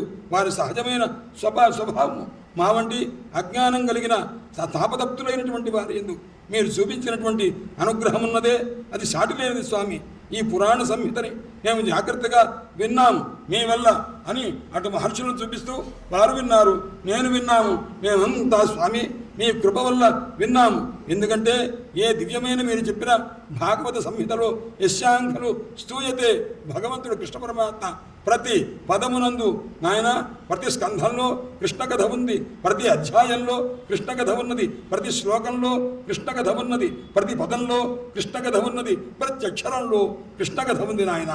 అందుచేత అటువంటి దివ్యమైనటువంటి కథను మేము స్కంధరూపంగా విన్నాము, గ్రంథరూపంగా విన్నాము, అధ్యాయ రూపంగా విన్నాము, శ్లోక రూపంగా విన్నాము, వాక్య రూపంగా విన్నాము, పదరూపంగా విన్నాము, అక్షర రూపంగా తెలుసుకున్నాము. మొత్తం 76,000 అక్షరముల మహాగ్రంథాన్ని మీ వల్ల ఉపదేశం పొందాము స్వామి. యస్మాత్ పశ్యతి, దేనివల్ల ఆ పరమాత్మ దర్శనం చేస్తారు అట్టి దివ్యమైన స్వరూపాన్ని మీ వల్ల మేము పొందాము స్వామి అని ఆ మహానుభావుడు కృతజ్ఞతను తెలియజేసి పాదాలు పట్టుకుని ఆ మహానుభావుని యొక్క పూజ చేస్తూ ఉంటే అంతలోపల ఆయన మహానుభావుడు సుఖయోగేంద్ర వారు ఆయన పాద సేవ చేస్తూ ఉంటే పూజ చేస్తున్నట్ట చూస్తుంటే ఆయన పెద్దగా లక్ష్యం పెట్టుకోలేదు, వెళ్ళిపోతున్నారన్నమాట. అందుకోసమని నేను జగామ భిక్షభిస్సాకం నరదేవేన అన్నారు ఆయన మహానుభావుడు. స్వామి నా రాజ్యం మీకు ఇచ్చేస్తా, అది ఇచ్చేస్తా, ఇది ఇచ్చేస్తాను, ఎంత గొప్పగా చెప్పారు స్వామి. పిచ్చివాడ, నువ్వు నాకు ఇచ్చేదేమిట్రా? నేను మృత్యు చేత చస్తున్నాను బాబు అని నువ్వేడిస్తే నీకు నేను జ్ఞానోపదేశం చేసి నిన్ను ధన్యం చేశా. నీ వస్తువు ఎంత, నీ యొక్క సంపత్తి ఎంత నాయన? పిచ్చివాడ, అనవసరం, ఆ భావాన్ని విడిచిపెట్టు అంటే అప్పుడు అన్నాడు అజ్ఞానంచ నిరస్తమ్మే. స్వామి మీ కృప వలన అజ్ఞానం పోయింది, జ్ఞాన విజ్ఞానములని పొందాను, నీ చేత ఆ భగవత్ స్వరూపాన్ని దర్శనం పొందాను స్వామి అని రకంగా అని ఆ మహానుభావుడికి పూజ చేస్తూ ఉండగానే కొంతమంది ఆయనతో పాటు వచ్చినటువంటి భిక్షువులు ఉన్నారు, సన్యాసులు. వాళ్ళందరితో కలిసి మహానుభావుడు నరదేవేన పూజిత అయినా కానీ ఆయన పూజ చేస్తూ ఉన్నాడు. వెడుతుండగానే గంధం రాశాడు, వెంటనే దండ వేశాడు, నమస్కారం చేశాడు. అది కాస్త ఆ దృష్టికి పెట్టుకోకుండా మహానుభావుడు వెళ్ళారు. పరీక్షలపి రాజర్షి, పరీక్షన్ మహారాజు ఎలా ఉన్నారయ్యా అన్నారు. మనస్సును కాస్త పరమాత్మ ఎందు నిలుపుకున్నారు. స్పందాశు యథా తరుహు, కదలకుండగా నిష్పందమైన గాలి లేకుండగా నిశ్చలంగా వృక్షం ఎలా ఉంటుందో ఆ విధంగా ఉన్నారు. ఇంత లోపల శాపం పెట్టాడుగా శృంగి, దాన్ని అనుసరించి 7వ రోజు అయింది. ఆ రోజున అతను శృంగి శాపాన్ని అనుసరించి తక్షకుడు కాటు వేద్దామని వచ్చాడు. మధ్యలో కశ్యపుడనే బ్రాహ్మణుడు ఆ తక్షక సర్పానికి ఎదురయ్యారు. అయ్యా మీరెవరు అన్నారు. నేను పరీక్షన్ మహారాజు దగ్గరికి పెడుతున్నానండి, నాకు సర్పగా పాము కాటు వేస్తే దాన్ని పోగొట్టేటటువంటి శక్తి నాకు ఉంది, అది కనుక చేసి ఆయన బ్రతికించి నేను 4 రూపాయలు సంపాదించుకుందామని పెడుతున్నాను అన్నాడు. ఆ కశ్యప బ్రాహ్మణుడు నీకంత శక్తి ఉందా అన్నారు. ఓ బ్రహ్మాండంగా ఉందండి అన్నారు. అయితే నేను పరీక్షిస్తాను చూస్తావా అన్నారు. చెప్పు చెయ్యి అన్నాడు. ఎదురుకుండగా పచ్చటి చెట్టు ఒకటి ఉంది. ఆ చెట్టుని కాస్త ఈ సర్పం వెంటనే తన శక్తి చేత దగ్ధం చేసి పారేస్తుంది. దగ్ధం చేస్తే ఈ కశ్యపుడు తన శక్తి చేత మళ్ళా పచ్చగా ఉండేట్టు ఆ చెట్టును చేశాడు. చెయ్యగానే తక్షకుడు భయపడ్డాడు. ఈయన గనక వెళితే మళ్ళా పరీక్షన్ మహారాజు జీవిస్తాడే, మా పగరు తీరవే అని అనుకుంటూ ఉండగా నాయనా నీకేం కావాలి, డబ్బు కదా, అంత దూరం వెళ్ళకల్లా నీకు ఎంత కావాలో చెప్పి నేను ఇస్తానని చెప్పి ఆ తక్షకుడు డబ్బిచ్చి ఆయన పంపించేశారు. ఆ తర్వాత ఆ మహానుభావుడే వెళ్ళాడు, ఏదో ఒక ఫలంలో ప్రవేశించాడు. ఈ రకంగా కాటు వేశారు. దేన్ని కాటు వేశారయ్యా? ఆ మహానుభావుడు పరీక్షన్ మహారాజు అయ్యో కుయ్యో అని బాధపడింది లేదు, చనిపోతున్నానే అనే భావన లేదు. ఎందుకు లేదయ్యా అన్నాడు. నైనా తంతురాజన్మరిష్యేతి పశుబుద్ధిమిమాంజి అన్నాడు. నేను చనిపోతానన్న భావాన్ని విడిచిపెట్టరా, నీకు దేహవత్తన్న అనంక్షతి, అందువల్ల నీవు నశించేవాడి కాదు, పోతే దేహం పోతుంది, దేహం నీవు కాదు కదా, నా దేహము అంటున్నావు, నా యొక్క దేహము అంటే దేహం వేరు, నా అనే నీవు వేరు కదా, అందువల్ల పోతే దేహం పోతుంది, నీకు సంబంధం లేదు నాయన అని చెప్పి ఆ విధంగా అన్నారు. వెంటనే తన తండ్రికి మరణానికి కారణమైనటువంటిది ఈ సర్పములని చెప్పి సర్పజాతి మొత్తాన్ని కూడా ఆ పరీక్షన్ మహారాజు యొక్క పెద్ద కుమారుడైన జనమేజయ మహారాజు బ్రహ్మాండంగా సర్పయాగం చేసి అందరినీ కూడా దగ్ధం చేయడం మొదలుపెట్టాడు. చేసేసరికి అప్పుడు అందరూ కూడా అన్ని సర్పాలు ఆ హోమగుండంలో పడిపోతూ ఉన్నాయి. అందరూ పోతున్నారు, తక్షకుడు కనిపించలా. తక్షకుడు ఇంద్రుని యొక్క స్నేహితుడు, ఇంద్రుని యొక్క సహాయం తీసుకొని ఆయన దగ్గర దాక్కొని ఉన్నాడు. అంటే ఇంత లోపల అందరి కృపాచార్యుల వారితో అన్నారు, జనమేజయుడు అయ్యా అందరూ వస్తున్నారా, తక్షకుడు రావట్లేదు ఏంటంటే, ఆయన వస్తాడు, ఇంద్రుడు రక్షిస్తున్నారన్నారు. ఇంద్రుడు రక్షిస్తే ఇంద్రుడితో సహా తక్షకుడు అగ్నిగుండంలో ప్రవేశించి పోవాలని ఏర్పాటు చేయండి అన్నారు. అప్పుడు సహేంద్ర తక్షకాయ స్వాహ అన్నారు. ఇంద్రుడు పోతాడు, ఇంద్రుడి చేత రక్షింపబడినా ఆ తక్షకుడు పోతాడు అనేసరికి వాడు కాస్తా పడే పరిస్థితి వస్తే అంత లోపల బృహస్పతి వచ్చి ఆయన నివారించి, నాయన ఈ కోపాన్ని వదిలిపెట్టు అని ఈ రకంగా చెప్పారు. చెప్పిన తర్వాత ఆ విధంగా ఆ యజ్ఞాన్ని కాస్త అంత సమాప్తి చేశారు. తర్వాత మార్కండేయ మహర్షి యొక్క దివ్యమైనటువంటి కథ, పరమాత్మ యొక్క అనుగ్రహాన్ని పొంది ఆ మార్కండేయుడు గొప్ప తపస్సు చేశారు. చేస్తే ఒక్కసారి మాయను చూడాలనేటువంటి కోరిక కలిగింది మార్కండేయునకు. ఆ మాయను కాస్త పరమాత్మ చూపించారు. పార్వతీ పరమేశ్వరుడు యొక్క అనుగ్రహాన్ని పొందాడు. ఒక పురాణమునకు నీవు కారణమవుతావయ్యా, నీ పేరుతో ఒక పురాణము వలయుగా కానీ ఆ విధంగా అనుగ్రహింపబడ్డారు పార్వతీ పరమేశ్వరుడి చేత, పరమాత్మ చేత కూడా. అందువలనే అష్టాదశ మహాపురాణాల్లో మార్కండేయ పురాణమని ఒక దివ్యమైనటువంటి పురాణం ఉన్నది. అందుచేత ఇటువంటివన్నీ కూడాను సూతుల వారు ఇప్పుడు సౌనకాది మహర్షులకు చెప్పారు. నాయన నీ జలరూపంగా ఉన్నవే తీర్థములు కాదు, నే కైకుండ కేవలము, నాయన దేవతలంటే విగ్రహ రూపంగా ఉన్నవారే దేవతలు కాదు, కానీ మహనీయులైనటువంటి వారు దర్శనం చేత కూడా కృతార్థులు చేస్తారు. అట్టి వారు ఎవరయ్యా, బ్రాహ్మణోత్తములు ఆయన అని చెప్పి బ్రాహ్మణోత్తములకు నమస్కారం చేశారు. పరమాత్మ ఎప్పుడు అంతకుముందు సూర్యగ్రహణ సమయంలో చేశారు. కాబట్టి అట్టి మన బ్రహ్మణ్య దేవుడైనటువంటి పరమాత్మ కృపకు సంబంధించిన కథేనాయన ఈ భాగవత సంహిత. పరమాత్మ యొక్క ఆయుధములు ఇవన్నీ భగవత్ స్వరూపములు, ఆ విషయాన్ని కూడా చెప్పారు అని ఈ విధంగా మొత్తాన్ని ఉపదేశం చేసి ఏదా భగవతో విష్ణోరాదిత్య విభూతయ స్మరతాం సంధ్యయోర్ నృణాం ద్వాదశ ఆదిత్యులు ఏ విధంగా అయితే ఉన్నారో ద్వాదశ స్కంధ సంహితం 12 స్కంధములు 12 సూర్యుడు, అలాంటి దివ్యమైనటువంటి శ్రీమద్భాగవత గ్రంథము. ఈ గ్రంథాన్ని సూక్ష్మంగా ఈ కథ ఎలా ఉంది, ఎన్ని స్కంధములు, అందులో ఏ స్కంధంలో ఏ కథ ఉంది ఒక్కసారి విషయ సూచికలాగా చెప్పారు సూతులు వారు. నాయన ధర్మస్వరూపుడైన పరమాత్మకు, కృష్ణ పరమాత్మకు నమస్కారం చేసి, బ్రాహ్మణోత్తములకు నమస్కారం చేసి ధర్మాలు చెప్తున్న భాగవతంలో చెప్పబడినటువంటి స్వరూపము ఏతద్వ కథితం విప్ర విష్ణు చరితమద్భుతం. పరమాత్మ యొక్క చరిత్రను చెప్తున్నాను నేను. మీరు ఏదైతే నన్ను అడిగారో, అయ్యా ఈ లోకంలో అన్నిటికంటే శ్రేష్టమైనది ఏది, దేనివల్ల మానవులంతా కృతార్థులవుతారు, ఏ లీలలు విన్నంత మాత్రం చేత కృతార్థులవుతారో అది చెప్పమని మీరు అడిగారు.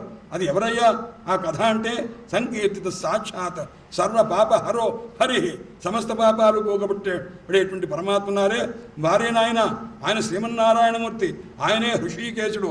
హృషీక అంటే ఇంద్రియములు, ఈశ నియమించేవాడు, మన ఇంద్రియాల్ని నియమించేవారు హృషీకేశుడు.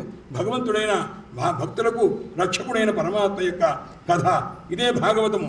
ఇందులో మొట్టమొదట ఏముంటుందయ్యా అన్నారు, సూత సౌనక సంవాదము మొదట, తర్వాత ఆయన వ్యాసుల వారు నారదుల వారి యొక్క సమావేశము, తర్వాత పరీక్షన్ మహారాజు యొక్క ఉపాఖ్యానము. ఆ రకంగా ప్రథమ స్కంధంలో ఉంటుంది. నారదాఖ్యానమేవచ, నారదుల వారి కథ కూడా ఉంటుంది. ఇంత లోపల పరీక్షన్ మహారాజు శాపగ్రస్తులై అగ్నిలో ప్రవేశించాలని అనుకొని అనశన వ్రతం చేస్తూ ఉంటారు దేహత్యాగం చేయడానికి. ఇంత లోపల సుఖయోగేంద్రుల వారు వస్తారు. దివ్యమైనటువంటి సంవాదం శుకునకు పరీక్షన్ మహారాజులకు జరుగుతుంది. తర్వాత యోగధారణ, ఇదంతా తర్వాత సంవాద. ద్వితీయ స్కంధంలో నారదుల వారికి బ్రహ్మదేవుని యొక్క సంవాదము, తర్వాత బ్రహ్మదేవునకు శ్రీ మహావిష్ణువునకు సంవాదము.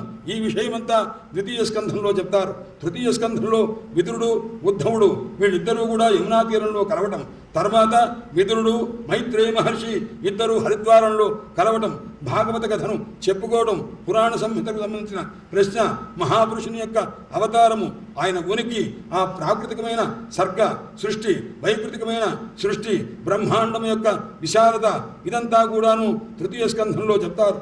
అక్కడే సాక్షాత్తు యజ్ఞవరాహస్వామి యొక్క ఆవిర్భావము, హిరణ్యాక్ష వధ కథ, తరువాత దివ్యమైనటువంటి ఆ స్వయంభూమనం యొక్క ఆ సంతతిలో ఆ మహాతల్లి ఆ దేవహూతి యొక్క వివాహము కర్దమమునితో వారికి సాక్షాత్తు శ్రీమన్నారాయణమూర్తి కపిల రూపంగా అవతరించడం, ఆ కపిల రూపంతో తల్లికి ఉపదేశం చేయడం, ఇదంతా కూడా తృతీయ స్కంధంలో చెప్పబడుతుంది. నాయన చతుర్థ స్కంధంలో సతీదేవి యొక్క దక్షయజ్ఞ ధ్వంస కథ, తర్వాత ధ్రువోపాఖ్యానము, అటుపిమ్మట పృథుచక్రవర్తి కథ, అటుపిమ్మట మహానుభావుడైన పురంజనోపాఖ్యానము, ఇదంతా కూడా చెప్పబడుతుంది నాయన.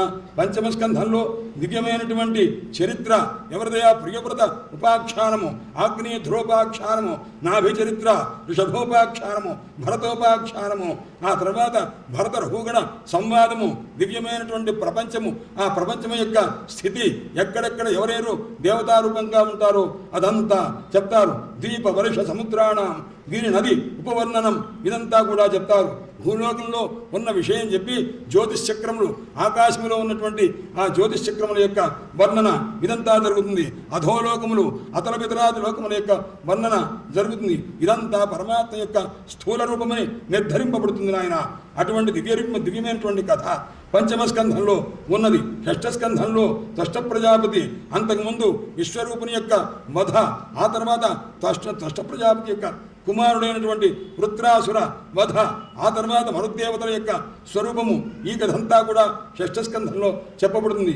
ఇక్కడే మొదల్లో భగవంతుని యొక్క నామవైభవాన్ని చెప్తూ నామ సంకీర్తన యొక్క ప్రాశస్త్యాన్ని తెలియజేస్తూ అజామిడోపాఖ్యానం కూడా జరుగుతుంది. సప్తమ స్కంధంలో ప్రహ్లాద చరిత్ర, అంతకుముందు హిరణ్యకశిపుని యొక్క చరిత్ర, ఇదంతా కూడా తర్వాత ధర్మరాజునకు నారదుల వారు మానవ ధర్మాన్ని ఉపదేశం చేయడం, ఇదంతా సప్తమ స్కంధంలో జరుగుతుంది నాయన. తర్వాత మన్వంతర కథ అనబడేటటువంటి 8వ స్కంధము, దాంట్లో గజేంద్ర మోక్షము, మన్వంతర అవతారములు, సాక్షాత్తు విష్ణుమూర్తి యొక్క హయగ్రీవావతారము, కూర్మావతారము, ధన్వంతరి అవతారము, మత్స్యావతారము, వామనావతారము, క్షీరసాగర మథన వృత్తాంతము, ఆయన దేవాసురుల యొక్క మహాయుద్ధము, ఆ యుద్ధంలో కూడా ఎవరు గెలిచారో వారి వైభవము, ఇదంతా కూడా చెప్పబడుతుంది. బలిచక్రవర్తి కథ చెప్పబడుతుంది.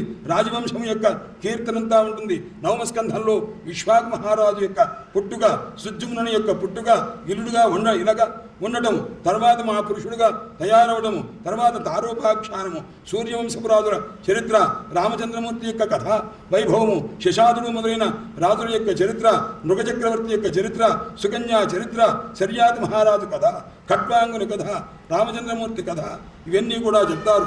నిమిచక్రవర్తి కథ, తర్వాత చంద్రవంశపురాజుల కథ, పరశురాముల వారి కథ, క్షత్రియుణ్ణి సంహారం చేసిన ఇది వృత్తాంతము, ఐరుని కథ, సోమవంశం యొక్క వర్ణన, యయాతి మహారాజు ఆయన తాలూకు సంతతి, ఆ సంతతిలో ఉన్నటువంటి వారి యొక్క కథా వైభవము, తర్వాత వసుదేవుని యొక్క జన్మ వృత్తాంతము, వసుదేవుని ఇంటిలో పరమాత్మ యొక్క ఆవిర్భవించి ఏ కర్మలు చేశారో మొట్టమొదట పూతన అశుభయపానం, పూతనా మోక్షమిచ్చినటువంటి కథ, చకటాసుర సంహారము, తృణావర్త కథ సంహారము, బకాసుర కథ, వత్సాసుర వధ కథ, ధేనుకాసుర వధ, అలాగే సహభ్రాతు ప్రళంబాసుర వధ, గోపపాలకులను రక్షించడం, దాబాకుల నుంచి రక్షించడము, ఆ తర్వాత కాళీయ సర్ప దమనము, ఆ తర్వాత గోపికలందరికీ కూడా వ్రతచర్య, ఆ కాత్యాయని పూజ సాఫల్యాన్ని కలగజేసి అనుగ్రహించడము, యజ్ఞపత్ని ఉపాఖ్యానము, యజ్ఞపుత్రులకు జ్ఞానోపదేశం చేసి ఆ భర్తల కంటే మిన్నగలిగినటువంటి జ్ఞానం కలిగినట్టుగా నిరూపించడము, గోవర్ధన పర్వతాన్ని ఉద్ధరించడము, ఇంద్రుణ్ణి కాస్త గర్వభంగం చేయడము, యజ్ఞాభిషేకం చేసి గోవింద బిరుదులు పొందడం ఇదంతా కూడా దివ్యమైనటువంటి రీతిగా శ్రీమద్ భాగవత దశమస్కంధంలో చెప్పారు. శంఖచూడ వధకథ, అరిష్టాసుర కథ మధకథ, కేశి వధకథ, అక్రూరుని యొక్క రాక, ఆ తర్వాత మధురా మండలమునకు బలరామకృష్ణులు వెళ్ళటం, అక్కడ వ్రజస్త్రీలు వాళ్ళ తాలూకు దుఃఖము, ఆ దుఃఖాన్ని వర్ణించడము, మధురా నగరానికి వెళ్ళటము, అక్కడ కువలయాకుయుడు అనేటువంటి గజమును సంహారం చేయడము, ముష్టిక చాణూర ముష్టిక శల తోషల ఇత్యాది మహావీరులందరినీ కూడా జయించడము, కంసుని వధకథ, ఆ తర్వాత పరమాత్మ ఉపనయనమై శాంతిపని యొక్క గురువు యొక్క సమీపానికి వెళ్ళి చదువుకోవడం, అక్కడ ఆయన కుమారుని జీవింపజేయడం, మధురలో ఉండి యదు చక్రవర్తి యొక్క ఆ దివ్యమైనటువంటి సంతోషాన్ని కలుగజేసే రీతిగా రాజ్య పరిపాలన చేయించడము, ఆ తర్వాత ఉద్ధవ బలరాములు ఇద్దరూ కూడాను ఉద్ధవై కూడుకున్నటువంటి వారై పరమాత్మ జరాసంధుడు మొదలైనటువంటి వారందరినీ కూడా బలరాముని ద్వారా భీమసేనుని ద్వారా జయించడము, యవనుని చంపడం, కాలయవనుని సంహారం చేయించడము, ఇదంతా కూడా పారిజాత వృక్షాన్ని దేవలోకంలో నుంచి తీసుకురావడం, సుధర్మ అనే దేవసభని స్వర్గం నుంచి తీసుకురావడము, రుక్మిణీదేవిని స్వీకరించడం, భార్యగా పొందడము, అష్టమహిషుల యొక్క వివాహము, తర్వాత బాణాసుర వధ అంటే బాణాసుని యొక్క భుజగ్రంథనం చంపడం కాదు, ఆయన భుజాలన్నీ ఛేదించి 4 భుజాలమే మిగిల్చడం, 1000 భుజాలుంటే అట్టివానికి ప్రాగ్జ్యోతిషాధిపతి నరకాసురుని కాస్త సంహారం చేయడం, చైత్యుణ్ణి శిశుపాల పౌండ్రక శాల్వానా దంతభక్తులస్య ఇంతమందిని కాస్త సంహారం చేయడం, శంబరాసుర వధ, ద్వివిధ వధ, అమృరాసుర వధ, పంచజనాదుల యొక్క వధ, ఇవన్నీ కూడా చేసి పరమాత్మ ఆ వారాణసి క్షేత్రంలో ఉన్నటువంటి ఎవరైతే ఉన్నాడో ఆ కాశీరాజుని కాస్త సంహారం చేయడం, ఆ శిశుపాలని సమర్థించిన వాడిని సంహారం చేయడం, తర్వాత ఆ బ్రాహ్మణ శాపము ఏకాదశ స్కంధంలో ఆ స్కంధంలో ఆ పరమాత్మ యొక్క ఆ దివ్యమైనటువంటి సంకల్పం చేత కలిగిన ఆ బ్రాహ్మణ శాపాన్ని నిమిత్తంగా చేసుకుని యదువంశం మొత్తాన్ని కూడా అంతర్ధానం చేయడం, ఆ రీతిగా ఉద్ధవునకు సందర్భంలో ఉపదేశం చేయడం, ఆ తర్వాత ఆత్మవిద్యని ఉపదేశం పొందినటువంటి ఉద్ధవుడు కాస్త బదరికాశ్రమానికి వెళ్ళటం, ఆ తర్వాత పరమాత్మ కృప పొందినటువంటి వాడి ఆయన ధన్యుడు కావడం, పరీక్షన్ మహారాజు ఆ తర్వాత సుఖయోగినుల వారి యొక్క ఉపదేశం చేత మోక్షం పొందడం. ఆయన ఇట్టి దివ్యమైనటువంటి వృత్తాంతము ఈ మహాగ్రంథంలో ఇప్పటి వరకు చెప్పబడింది. నాయన పరమాత్మ యొక్క పతిత స్ఖలిత ఈ కథను విన్నవారై ఎవరన్నా పడిపోతున్నప్పుడు కానీ, జారిపోతున్నప్పుడు కానీ, ఆర్తి కలిగినప్పుడు కానీ, ఆకలి కలిగినప్పుడు కానీ, వివశుడవుతున్నప్పుడు కానీ ఒక్కసారి ఏమనుకోవాలి, హరయే నమః హరయే నమః హరయే నమః అని హరయే నమః ఇది ఉచ్చైః ముచ్యతే సర్వపాతకాత్. ఈ రకంగా గట్టిగా హరయే నమః అంటే సమస్త పాతకముల నుంచి వాడు రక్షింపబడతాడు, ఆ పాతకాల నుంచి ముక్తుడవుతాడు ఆయన. కాబట్టి ఈ దివ్యమైనటువంటి కథ మహనీయులారా, సౌనకాది మహర్షులారా, నేను ఈ రకంగా మీ చేత ఈ నైమిషారణ్యంలో అడగబడ్డ 6 ప్రశ్నలుగా మీరు అడిగారు. నేను మా గురువుగారు సుఖయోగేంద్రుల వారు నాకు ఏదైతే చెప్పగా విన్నానో ఆ విషయాన్ని మీకు నేను చెప్పాను. నాయన నాయందు ఆ నారాయణమూర్తి అనుగ్రహం, మా గురువులైనటువంటి సుఖయోగేంద్రుల వారి కృప, ఆ విశేషం చేత సత్వగుణం చేత ఈ కథను మీకు చెప్పగలిగాను. నాయన మాహాత్మ్యం వాసుదేవస్య సర్వ అశుభ వినాశనం. వాసుదేవుని యొక్క కథ సమస్త అమంగళాలు పోగొడుతుంది నాయన అని చెప్పి ఆ మహనీయమైనటువంటి కథ. దీన్ని ఎప్పుడైనా ద్వాదశి నాడు, ఏకాదశి నాడు వింటారో, చదువుతారో అట్టి వారు కృతకృత్యులవుతారు. పవిత్ర క్షేత్రంలో అయితే మరింత గొప్ప స్థితి కలుగుతుంది. ఆయన కలిమల సమ్మతి కారణోఖిలేశో హరి ఇతరత్ర నగీయతే చభీషణం. పరమాత్మ ఇతరత్ర ఉండడయా, ఎక్కడుంటారయ్యా అన్నాడు. భగవాన్ శేషమూర్తి పరిపడిత అనుపదం కథాప్రసంగై. ఇక్కడ భాగవత గ్రంథంలోనే పరమాత్మ ఉంటారు. అందుచేతట్టి మహానుభావుడు తమ్మహం అజం అనంత మహాత్మతత్వం. అట్టి పరమాత్మ అనంతుడు. అటువంటి పరమాత్మను నేను నమస్కారం చేస్తున్నానయ్యా అని సూతుల వారు సౌనకాదులతో చెప్పారు. వాళ్ళ గురువుగారైన సుఖయోగేంద్రుల వారిని తలుచుకుంటూ స్వసుఖ నిభృత చేతా తద్యుదస్థ అన్యభావోపి అజిత రుచిర లీల ఆకృష్టసారస్తదీయం. ఆ కృష్ణ పరమాత్మ కథ అంటే మొత్తం వేదాంతం అంతా కూడా వదిలేసి పరిగెత్తుకుంటూ కృష్ణ కథ అంటూ మా గురువుగారు సుఖయోగేంద్రుల వారు వేదవ్యాసుల వారి వద్ద అధ్యయనం చేసి శ్రీమద్ భాగవతాన్ని పరీక్షన్ మహారాజుకు ఉపదేశం చేసి మోక్షాన్ని అనుగ్రహించారు. అటువంటి తత్వదీపం పురాణం, ఆ పరమాత్మ తత్వాన్ని తెలియజేసే ఒక పురాణం. అట్టి పురాణమును చెప్పినటువంటి తం అఖిల వృజినగ్రం వ్యాససూనం అతమస్మి. అట్టి మా గురువులైన వ్యాసపుత్రులైనటువంటి సుఖయోగినుల వారికి నమస్కారం. యం బ్రహ్మ వరుణేంద్ర రుద్ర మరుత స్తన్వంతి దివ్యై స్తవై వేదై సాంగపద క్రమోపనిషదైర్గాయంతి యం సామగాః ధ్యానావస్థిత తద్గదేన మనసా పశ్యంతి యం యోగినో యస్యాంతం నపిద సురాసురగణ దేవాయ తస్మై నమః అని ఆ పరమాత్మను ధ్యానం చేసి ఏ 18 పురాణములు ఉన్నవి, ఏ పురాణంలో ఎన్నెన్ని శ్లోకాలు ఉన్నవో అవన్నీ చెప్పారు. నాయన, ఈ భాగవతము సర్వోత్కృష్టమైనది. అన్ని పురాణముల కంటే కూడా రాజంతే తావదన్యాని పురాణాన్ని సదాంగనే. మిగతా అన్ని పురాణాలు ఎప్పటిదాకా ప్రకాశిస్తుంటవయ్యా అన్నారు. ఎంత లోపల ఆ భాగవతం అనే పురాణం రాలేదో అంత మటుకు మిగతా పురాణాలు గొప్పగా చెప్పబడుతుంటవి. భాగవతం వచ్చింది, అన్నీ తగ్గిపోవలసిందే. యావన్ అదృశ్యతే సాక్షాత్ శ్రీమద్భాగవతం పరం. శ్రీమద్భాగవతం వచ్చేసరికి మిగతా 17 పురాణాలు ఉపపురాణములు అన్నీ కూడా తగ్గిపోతాయి నాయన. సర్వ వేదాంత సారము ఈ భాగవతము. ఆ రసాన్ని ఆస్వాదించిన వారికి వేరొక దాని యందు ఆసక్తి ఉండనే ఉండదు. పల్లంగా ప్రవహించే వాటిలో గంగ ఏ విధంగా అన్నిటికంటే గొప్పదే ఉంటుందో, వైష్ణవులలో సాక్షాత్తు పరమేశ్వరుని కంటే భక్తుడెవరూ ఉండరో, పురాణములలో భాగవతం కంటే గొప్పదైన పురాణం ఉండదు. క్షేత్రములలో కాశీ క్షేత్రం కంటే గొప్ప క్షేత్రం లేదు. అలాగే పురాణ సముదాయంలో శ్రీమద్భాగవతం కంటే గొప్పదైన పురాణం లేదు నాయన. అట్టి దివ్యమైన పారమహంసమేకం అవలం జ్ఞానం పరం గీయతే. దివ్యమైనటువంటి ఆ జ్ఞానస్వరూపమైనటువంటి భాగవతం చెప్పబడుతుంది నాయన. తృణ్వన్ విపఠన్ విచారణపరః భక్త్యా విముచ్యేన్నరః. అట్టి భాగవతాన్ని ఎవరైతే చదువుతూ ఉంటారో, ఎవరైతే వింటూ ఉంటారో అట్టి వారు నాయన ముక్తిని పొందుతారు. ఎవరెవరితో చెప్పారయ్యా?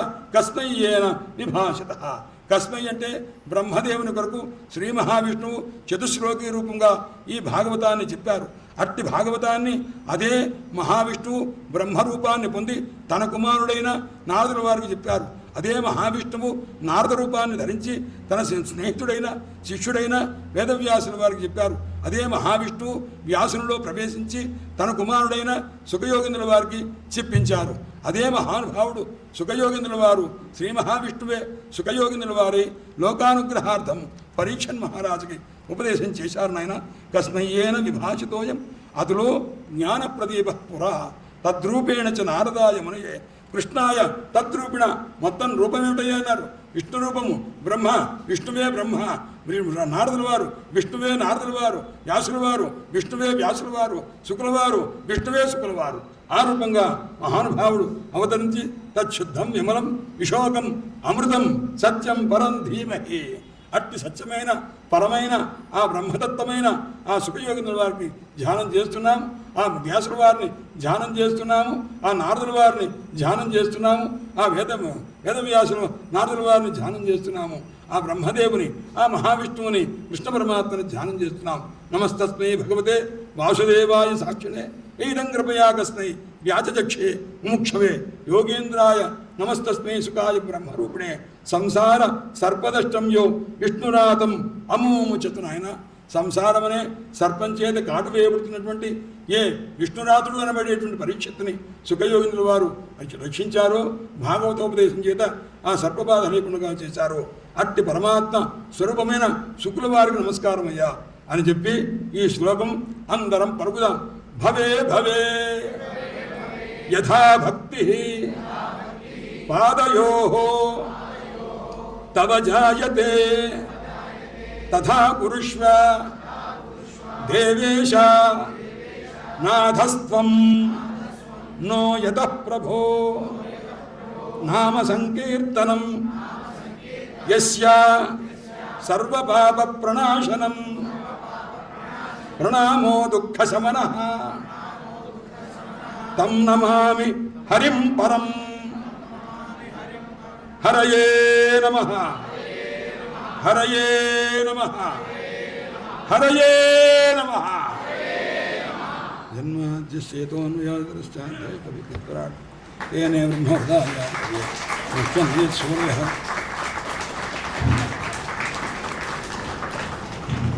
శ్రీ గురు